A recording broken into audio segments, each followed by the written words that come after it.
ಕಳೆದ 4 ತಿಂಗಳಿಂದ ಖಾಲಿ ಇದ್ದ ಗಾಂಧಿನಗರ ವಾರ್ಡ್ನ ಕಾರ್ಪೊರೇಟರ್ ಸ್ಥಾನಕ್ಕೆ ನಾಳೆ ಉಪಚುನಾವಣೆ ನಡೆಯಲಿದೆ. ಕಾರ್ಪೊರೇಟರ್ ನಟರಾಜ್ ಕೊಲೆಯಿಂದ ತೆರವಾಗಿದ್ದಂತಹ ವಾರ್ಡ್ನ ಚುನಾವಣೆಗೆ ಸಕಲ ತಯಾರಿಯೂ ನಡೆದಿದ್ದು, ಫೆಬ್ರವರಿ 29ರಂದು ಅಭ್ಯರ್ಥಿಗಳ ಭವಿಷ್ಯ ನಿರ್ಧಾರವಾಗಲಿದೆ.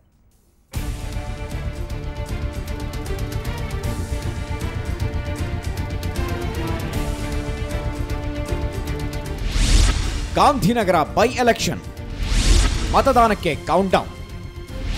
ಅಭ್ಯರ್ಥಿಗಳ ಎದೆಯಲ್ಲಿ ಟೆನ್ಷನ್. ಕನ್ನಡ ಚಿತ್ರರಂಗದ ಹೃದಯ ಭಾಗವಾದ ಗಾಂಧಿನಗರ ವಾರ್ಡ್ನಲ್ಲಿ ಈಗ ಚುನಾವಣೆಯ ಕಾವೇರಿದೆ. ನಾಳಿನ ಮತದಾನಕ್ಕೆ ಸಿದ್ಧತೆ ಭರ್ಜರಿಯಾಗಿ ಸಾಗಿದೆ. ಈ ವಾರ್ಡ್ನಲ್ಲಿ ಮತದಾರರ ಸಂಖ್ಯೆ, ಮತಗಟ್ಟೆಗಳ ಸಂಖ್ಯೆ ಎಷ್ಟು ಅನ್ನೋದರ ವಿವರ ನೋಡೋದಾದ್ರೆ, ಮತದಾರರ ವಿವರ. ಗಾಂಧಿನಗರ ವಾರ್ಡ್ನಲ್ಲಿ ಒಟ್ಟು 24,138 ಮತದಾರರಿದ್ದಾರೆ. ಅದರಲ್ಲಿ 12,980 ಪುರುಷ ಮತದಾರರಾದರೆ 11,157 ಮಹಿಳಾ ಮತದಾರರಿದ್ದಾರೆ. ವಿಶೇಷ ಅಂದರೆ ಈ ವಾರ್ಡ್ನಲ್ಲಿ ಒಬ್ಬ ಇತರೆ ಗುಂಪಿಗೆ ಸೇರಿದ ಮಂಗಳಮುಖಿ ಮತದಾರರು ಇದ್ದಾರೆ. ಇನ್ನು ಈ ಬಾರಿಯ ಮತದಾನಕ್ಕಾಗಿ 30 ಮತಗಟ್ಟೆಗಳು ಸಜ್ಜಾಗಿವೆ. ಈ ಪೈಕಿ 9 ಸಾಮಾನ್ಯ, 14 ಸೂಕ್ಷ್ಮ, 7 ಅತಿ ಸೂಕ್ಷ್ಮ ಮತಗಟ್ಟೆಗಳು ಎಂದು ಗುರುತಿಸಲಾಗಿದೆ. ಪ್ರತಿ ಮತಗಟ್ಟೆಗೂ 4 ಮಂದಿ ಸಿಬ್ಬಂದಿಯನ್ನ ನಿಯೋಜಿಸಲಾಗಿದೆ. ಒಟ್ಟು 30 ಪೋಲಿಂಗ್ ಸ್ಟೇಷನ್ಸ್ಗಳು ಬರ್ತವೆ, 24 ಸೆಂಟರ್ಸ್ಗಳಿದ್ದಾವೆ. ಇವತ್ತು ಆಲ್ರೆಡಿ ನಾವು ಮಸ್ಟರಿಂಗ್ಸ್ ಎಲ್ಲರಿಗೂ ಸಿಬ್ಬಂದಿಗಳನ್ನ ನೇಮಕ ಮಾಡಿ ಅವ್ರನ್ನೆಲ್ಲ ಮಟೀರಿಯಲ್ಸ್ ಕೊಟ್ಟು ಎಲ್ಲ ಕಳಿಸ್ಕೊಟ್ಟಿದ್ದೇವೆ. ಒಟ್ಟು ವಾರ್ಡ್ನಲ್ಲಿ ಬರುವ ಮತದಾರರ ಸಂಖ್ಯೆ 24,884 ಮತದಾರರಿರ್ತಾರೆ. ಒಂದು ಕೊಲೆಯಿಂದ ಈ ವಾರ್ಡ್ನಲ್ಲಿ ಉಪಚುನಾವಣೆ ನಡೆಯುತ್ತಿದ್ದು, ಮತಕ್ಷೇತ್ರದಲ್ಲಿ ಗಲಭೆಯ ಸಾಧ್ಯತೆ ಇರೋದರಿಂದ ಬಿಗಿ ಪೊಲೀಸ್ ಭದ್ರತೆ ಒದಗಿಸಲಾಗಿದೆ. ಖಾಕಿ ಕಟ್ಟೆಚ್ಚರ. ಒಟ್ಟು 400 ಪೊಲೀಸರನ್ನು ನಿಯೋಜಿಸಲಾಗಿದೆ. ಜೊತೆಗೆ 1 ಗಸ್ತು ವಾಹನ, 6 ಕೆಎಸ್ಆರ್ಪಿ ತುಕಡಿ, 2 ಡಿಸಿಪಿ, 6 ಮಂದಿ ಎಸಿಪಿಗಳನ್ನು ನಿಯೋಜಿಸಲಾಗಿದೆ. ಪರಿಸ್ಥಿತಿ ಅನ್ವಯ ನಿಷೇಧಾಜ್ಞೆ ಜಾರಿ ಮಾಡೋದಾಗಿ ಹೆಚ್ಚುವರಿ ಪೊಲೀಸ್ ಆಯುಕ್ತ ಸುನಿಲ್ ಕುಮಾರ್ ತಿಳಿಸಿದ್ದಾರೆ. ಸುಮಾರು 300ರಿಂದ 400 ಜನ ಪೊಲೀಸು ಮತ್ತು ಅಧಿಕಾರಿಗಳನ್ನು ಎಲ್ಲನೂ ನಿಯೋಜನೆ ಮಾಡ್ತಾ ಇದ್ವಿ. ಪ್ರತಿಯೊಂದು ಬೂತಲ್ಲಿ ಸೂಕ್ತ ಬಂದೋಬಸ್ತ್ ವ್ಯವಸ್ಥೆಯನ್ನು ಮಾಡ್ತಾ ಇದ್ವಿ. ಇದ್ರ ಜೊತೆಯಲ್ಲಿ 6 KSRP ತುಕಡಿಗಳನ್ನು ಕೂಡ ನಾವು ಬಳಸ್ತಾ ಇದ್ವಿ ಮತ್ತು ಸೆಕ್ಟರ್ ಪೆಟ್ರೋಲಿಂಗ್ಗಾಗಿ ಬೇರೆ ಅಧಿಕಾರಿಗಳನ್ನು ಒಳಗೊಂಡ ಪೆಟ್ರೋಲಿಂಗ್ ವ್ಯವಸ್ಥೆಯನ್ನು ಸಹ ಮಾಡಿದ್ವಿ. ಒಟ್ಟಾರೆ ನಾಳೆ ನಡೆಯಲಿರುವ ಉಪಚುನಾವಣೆಗೆ ಎಲ್ಲ ರೀತಿಯ ಸಿದ್ಧತೆಯು ಪೂರ್ಣಗೊಂಡಿದೆ. ಕಣದಲ್ಲಿ ಒಟ್ಟು 15 ಮಂದಿ ಅಭ್ಯರ್ಥಿಗಳಿದ್ದು, ಫೆಬ್ರವರಿ 29ರ ಮತ ಎಣಿಕೆಯಲ್ಲಿ ಅವರ ಹಣೆ ಬರಹ ನಿರ್ಧಾರವಾಗಲಿದೆ. ಅಶ್ವಿನಿ, ಸುವರ್ಣ ನ್ಯೂಸ್ 24/7, ಬೆಂಗಳೂರು. ಗಾಂಧಿನಗರ ಉಪಚುನಾವಣಾ ಕಣ ರಂಗೇರ್ತಾ ಇದೆ. ಕಾರ್ಪೊರೇಟರ್ ಪಟ್ಟಕ್ಕೇರಲು ಅಭ್ಯರ್ಥಿಗಳ ಪೈಪೋಟಿಯೂ ತೀವ್ರಗೊಂಡಿದೆ. ಹಾಗಾದ್ರೆ ಚುನಾವಣಾ ಕಣದಲ್ಲಿ ಯಾರೆಲ್ಲ ಅಭ್ಯರ್ಥಿಗಳಿದ್ದಾರೆ, ಅವರ ಹಿನ್ನೆಲೆ ಏನು, ಅವರ ಅನುಭವ ಏನು, ಇವೆಲ್ಲ ಪ್ರಶ್ನೆಗಳಿಗೆ ಇಲ್ಲಿದೆ ಉತ್ತರ.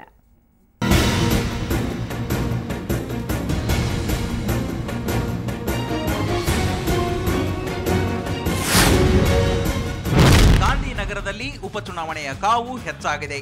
ನಾಳೆಯೇ ಚುನಾವಣೆ ಇರೋದ್ರಿಂದ ಚುನಾವಣಾ ಅಭ್ಯರ್ಥಿಗಳ ಎದೆಬಡಿತವೂ ಜೋರಾಗಿದೆ. ಹಾಗಾದರೆ ಚುನಾವಣಾ ಕಣದಲ್ಲಿರುವ ಅಭ್ಯರ್ಥಿಗಳು ಅವರ ಹಿನ್ನೆಲೆ ಏನು ಅಂತ ನೋಡೋದಾದ್ರೆ, ಗಾಂಧಿನಗರ ಚುನಾವಣೆಗೆ ಬಿಜೆಪಿಯಿಂದ ಜಿ ರಾಮಚಂದ್ರ ಕಣಕ್ಕಿಳಿದಿದ್ದಾರೆ. 58ರ ಹರೆಯದ ಇವರು 10ನೇ ತರಗತಿವರೆಗೂ ವಿದ್ಯಾಭ್ಯಾಸ ಮಾಡಿದ್ದು, ಕೃಷಿ ಹಿನ್ನೆಲೆ ಹೊಂದಿದ್ದಾರೆ. ಈಗಾಗಲೇ 2 ಬಾರಿ ಕಾರ್ಪೊರೇಟರ್ ಆಗಿ ಕೆಲಸ ಮಾಡಿರುವ ಅನುಭವ ಇವರಿಗಿದೆ.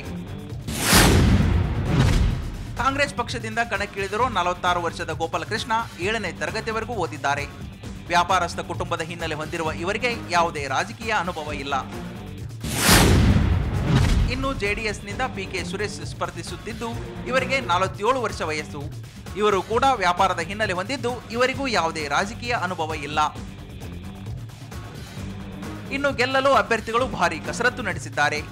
ಈ ಬಾರಿಯ ರಾಜಕೀಯ ಲೆಕ್ಕಾಚಾರಗಳು ಭಾರಿ ಜೋರಾಗಿಯೇ ನಡೆದಿದೆ. ಎಲ್ಲ ಪ್ರಮುಖ ಪಕ್ಷಗಳಿಗೂ ಒಂದೊಂದು ಪ್ಲಸ್ ಪಾಯಿಂಟ್ ಇದ್ರೆ, ಒಂದು ಮೈನಸ್ ಪಾಯಿಂಟ್ ಇದೆ. ಬಿಜೆಪಿ ಪಕ್ಷದ ಅಭ್ಯರ್ಥಿ ಜಿ ರಾಮಚಂದ್ರ ಈಗಾಗಲೇ 2 ಬಾರಿ ಕಾರ್ಪೊರೇಟರ್ ಆಗಿರೋ ರಾಜಕೀಯ ಅನುಭವ ಪೂರಕವಾದರೆ, ಪಕ್ಷದ ಓವರ್ ಆಲ್ ಇಮೇಜ್ ಡ್ಯಾಮೇಜ್ ಆಗಿರೋದು ಮೈನಸ್ ಪಾಯಿಂಟ್. ಕಾಂಗ್ರೆಸ್ ಅಭ್ಯರ್ಥಿ ಗೋಪಾಲ್ಗೆ ಶಾಸಕ ದಿನೇಶ್ ಗುಂಡೂರಾವ್ ಶ್ರೀರಕ್ಷೆ ಪ್ಲಸ್ ಪಾಯಿಂಟ್. ಜೊತೆಗೆ ನಟರಾಜ್ ಹತ್ಯೆಯ ಅನುಕಂಪ ಕೂಡ ಗಣನೆಗೆ ಬರೋ ಸಾಧ್ಯತೆ ಇದೆ. ಆದರೆ ಬಹುಕೋಟಿ ಹಗರಣದಲ್ಲಿ ಗಾಂಧಿನಗರದಲ್ಲಿ ಅತಿ ಹೆಚ್ಚು ಅವ್ಯವಹಾರ ನಡೆದಿರೋದು ಜನರಲ್ಲಿ ಬೇಸರ ತಂದಿದೆ. ಹಗರಣದ ವಿಚಾರ ಮತ್ತು ಅಭ್ಯರ್ಥಿಯ ವಿದ್ಯಾರ್ಹತೆ ಗಮನಿಸಿದ್ರೆ, ಮತದಾರರು ಬೇರೆ ಪಕ್ಷಕ್ಕೆ ಮತ ಹಾಕುವ ಸಾಧ್ಯತೆ ಹೆಚ್ಚಿದೆ. ಇನ್ನು ಬಿಕಾಂ ಓದಿಕೊಂಡಿರೋ ಜೆಡಿಎಸ್ ಅಭ್ಯರ್ಥಿ ಸುರೇಶ್ಗೆ ಅವರ ವಿದ್ಯಾರ್ಹತೆಯೇ ಆಧಾರ. ಇವರಿಗೆ ಯಾವುದೇ ರಾಜಕೀಯ ಅನುಭವವಿಲ್ಲ. ಇವರು ಮೊದಲ ಬಾರಿಗೆ ಚುನಾವಣಾ ಸ್ಪರ್ಧೆಗಿಳಿದಿರೋದು ಮೈನಸ್ ಪಾಯಿಂಟ್ ಆದರೆ ಕಾಂಗ್ರೆಸ್ ಮತ್ತು ಬಿಜೆಪಿ ನಡುವಿನ ತೀವ್ರ ಪೈಪೋಟಿಗೆ ಲಾಭ ಪಡೆಯುವ ಲೆಕ್ಕಾಚಾರದಲ್ಲಿದ್ದಾರೆ ಜೆಡಿಎಸ್ ಅಭ್ಯರ್ಥಿ. ಇವೆಲ್ಲದರ ಮಧ್ಯೆ ಎಐಎಡಿಎಂಕೆ ಪಕ್ಷದ ಅಭ್ಯರ್ಥಿ ಯುವರಾಜ್ ಕೂಡ ಕಣದಲ್ಲಿರೋದು ಪ್ರಮುಖ ಪಕ್ಷಗಳ ಅಭ್ಯರ್ಥಿಗಳಿಗೆ ಸ್ವಲ್ಪ ತಲೆಬಿಸಿಯಾಗಿದೆ. ಈ ಕ್ಷೇತ್ರದಲ್ಲಿ ಅತಿ ಹೆಚ್ಚು ತಮಿಳು ಮತದಾರರಿದ್ದು ಯುವರಾಜ್ ಕಡೆಗೆ ಮತದಾರರು ವಾಲುವ ಸಾಧ್ಯತೆ ಇದೆ. ಒಟ್ನಲ್ಲಿ ಚುನಾವಣಾ ಅಭ್ಯರ್ಥಿಗಳ ಎದೆಬಡಿತವಂತೂ ಜೋರಾಗಿದೆ. ನಾಳೆ ಮತದಾರ ಯಾರಿಗೆ ಮತ ಹಾಕಿ ಯಾರನ್ನ ಪಟ್ಟಕ್ಕೇರಿಸ್ತಾನೋ ಕಾದು ನೋಡಬೇಕು. ಅಶ್ವಿನಿ, ಸುವರ್ಣ ನ್ಯೂಸ್ 24/7 ಬೆಂಗಳೂರು. ಬೆಂಗಳೂರಿನ ಶಿವಾಜಿನಗರದ ರಜಲ್ ಮಾರ್ಕೆಟ್ನಲ್ಲಿ ಇವತ್ತು ಅಕ್ಷರಶಃ ಸ್ಮಶಾನ ಮೌನ ಆವರಿಸಿತ್ತು. ವ್ಯಾಪಾರ ಮಾಡೋಕೆ ಅಂತ ಎಂದಿನಂತೆ ಅಂಗಡಿಗಳಿಗೆ ಬಂದ ವ್ಯಾಪಾರಿಗಳಿಗೆ ಆಘಾತ ಕಾದಿತ್ತು. ಯಾಕಂದರೆ ರಾತ್ರೋರಾತ್ರಿ ಅಲ್ಲಿನ ಚಿತ್ರಣವೇ ಬದಲಾಗಿ ಹೋಗಿತ್ತು.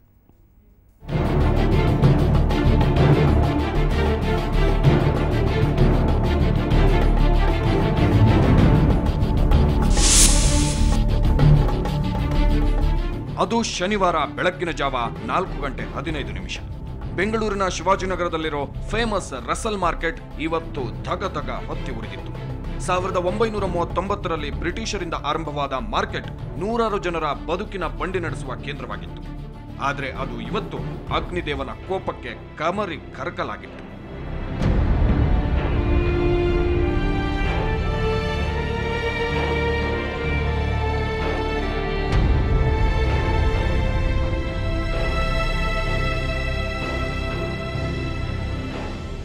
ಮುಂಜಾನೆ 4 ಗಂಟೆ ಸುಮಾರಿಗೆ ಮಾರ್ಕೆಟ್ನ ನೆಲಮಹಡಿಯಲ್ಲಿ ಬೆಂಕಿ ಕಾಣಿಸಿಕೊಂಡಿದೆ.